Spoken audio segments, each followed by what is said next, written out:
जय श्री राम जी भक्तों, आपका अपने चैनल सनातनी ज्ञानी में बहुत बहुत स्वागत है। माता रानी की कृपा आप पर और आपके पूरे परिवार पर बनी रहे।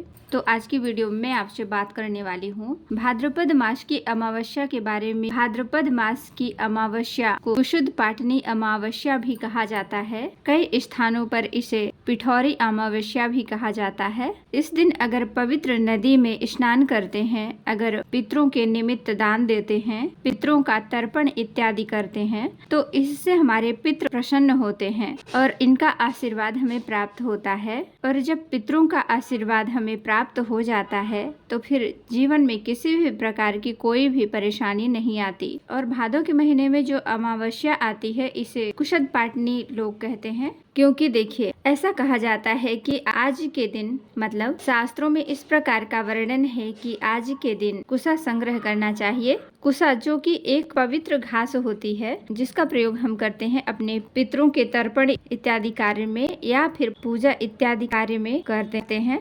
जो भी शुभ कार्य किए जाते हैं पूजा इत्यादि, तो इसका प्रयोग किया जाता है कुशा का। कुशद पाटनी पर जो हम कुशा का संग्रह करते हैं, जो कुशा आज अगर आप उखाड़ कर ला कर रखते हैं, उस कुशा को आप 1 वर्ष तक प्रयोग कर सकते हैं। मतलब 1 वर्ष तक ये कुशा पूरी तरह से पूजा करने योग्य पवित्र मानी जाती है। जैसे कि तुलसी के पत्तों को अगर हम तोड़ते हैं तो उनका प्रयोग हम पूजा में 11 दिनों तक कर सकते हैं धो के। जैसे कि आज उसे एक बार चढ़ा दिए, फिर उसको धो के फिर उसका प्रयोग 11 दिन तक इस तरह से कर सकते हैं। जब भी आपको प्रयोग करना हो आप उसे धो लें। और इसी प्रकार से हम आज के दिन को कुशद पाटनी पर जो अमावस्या पर जो कुशा का संग्रह करते हैं उसका प्रयोग 1 वर्ष तक किसी भी पूजा पाठ में या फिर पितरों के तर्पण इत्यादि में कर सकते हैं। ठीक है, तो घर के आसपास कुशा कहीं पर हो तो आज के दिन अवश्य आप उसे उखाड़ कर घर ले आइए, अपने घर में ले आकर रखना चाहिए। और जैसा कि आप सभी जानते हैं कि कोई भी वनस्पति जब हम लेकर आते हैं अपने घर पर तो पहले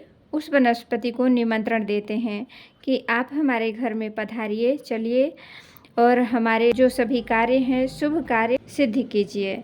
तो अगर कुशा का संग्रह करना चाहते हैं, घर के आसपास करना चाहते हैं, तो घर के आसपास जहाँ कहीं भी कुशा है, एक दिन पहले ही वहाँ जाकर आपको वहाँ जल डालना होता है। थोड़ा सा सिक्का सुपारी, जैसे कि हम किसी को निमंत्रण देते हैं उसी प्रकार से आप निमंत्रण दीजिए, उनसे प्रार्थना कीजिए। फिर अगले दिन अमावस्या पर कुशद पाटनी अमावस्या के दिन सुबह स्नान इत्यादि करके जाइए और कुशा से प्रार्थना पूर्वक कामना कहिए और फिर उन्हें आदर पूर्वक अपने घर ले आइए। विराजमान करके अपने घर के मंदिर में विधि विधान से पंचोपचार विधि से पूजा कीजिए और फिर संग्रह कर दीजिए। किसी भी सुरक्षित स्थान पर सुखाकर आप उन्हें रख सकते हैं। ठीक है, तो चलिए अब जानते हैं कि अमावस्या की तिथि कब प्रारंभ हो रही है और कब समाप्त हो रही है और भाद्रपद मास की अमावस्या कब है।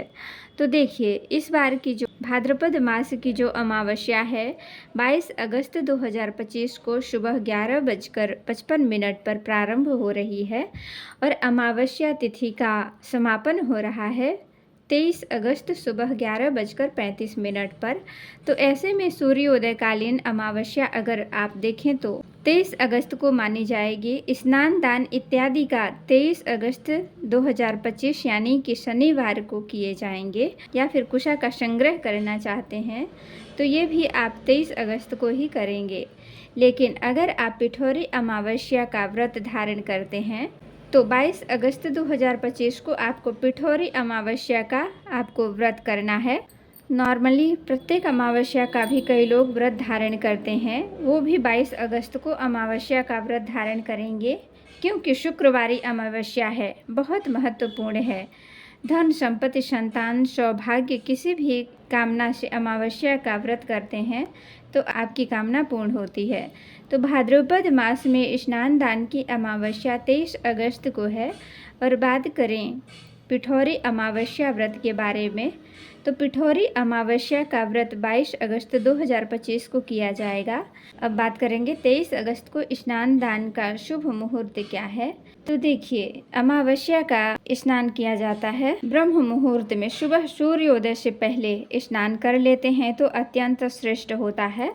तो 23 अगस्त को सुबह 4 बजे से 5 बजे तक के बीच में आपको ब्रह्म मुहूर्त में आपको अमावस्या का स्नान करना है। लेकिन अगर किसी कारणवश इस समय में नहीं कर पाते हैं तो भी आपको सूर्योदय से पहले स्नान अवश्य कर लेना है। बात करें दान के शुभ मुहूर्त के बारे में तो देखिए, अमावस्या को पूरे दिन में किसी भी समय आप दान कर सकते हैं, लेकिन 23 अगस्त को अमावस्या तिथि सुबह 11:35 पर समाप्त हो रही है। तो ऐसे में आपको सुबह 11:35 से पहले दान अवश्य कर देना है, क्योंकि अमावस्या तिथि का दान अमावस्या तिथि में ही किया जाता है। अब बात करें कि अमावस्या तिथि का जैसे कि पितरों का तर्पण इत्यादि कार्य होता है तो कब करना है, 22 अगस्त को या 23 अगस्त को। तो देखिए, 22 अगस्त को भी आप पितरों का तर्पण कर सकते हैं, क्योंकि दोपहर में अमावस्या तिथि रहेगी। और 23 अगस्त को सूर्योदय कालीन अमावस्या है। सूर्योदय कालीन में भी कोई भी कार्य कर सकते हैं, जैसे कि पितरों को तर्पण, दान इत्यादि शुभ काम शुभ माने जाएंगे। 23 अगस्त को सूर्योदय कालीन का समय है सुबह 5:55 पर और सूर्यास्त का समय होगा शाम को 6:53 पर। ब्रह्म मुहूर्त मैंने आपको पहले ही बता दिया है, सुबह 4 बजे से 5 बजे तक। और बात करें अभिजीत मुहूर्त की तो 23 अगस्त को अभिजीत मुहूर्त है। समय है दोपहर में 12 बजे से 12:55 तक। अभिजीत मुहूर्त में आप कोई भी शुभ कार्य कर सकते हैं और राहु काल में कोई भी शुभ कार्य नहीं करना चाहिए। राहु काल का समय है सुबह 9 बजे से 10:30 तक। शनिवार के दिन राहु काल का यही समय होता है। अच्छा, जो भक्त पिठोरी अमावस्या का व्रत धारण कर रहे हैं उनके लिए पूजा का शुभ मुहूर्त शाम को प्रदोष काल में होती है और प्रदोष कालीन पूजा का शुभ मुहूर्त है 22 अगस्त 2025 शुक्रवार के दिन शाम को 6:53 से रात्रि 9 बजे तक। तो दोस्तों, ये है आज की वीडियो। उम्मीद करती हूँ आपको वीडियो पसंद आई होगी। तो अगर आपको वीडियो पसंद आई हो, आपके लिए उपयोगी हो, तो चैनल को ज़रूर सब्सक्राइब करें और लाइक भी कर दें और संभव हो तो शेयर भी करें अपनों के साथ। और बेल आइकन को ज़रूर प्रेस करें। इससे ये होगा कि जब भी वीडियो अपलोड होगी तो समय पर आपको इसके नोटिफिकेशन मिलते रहेंगे।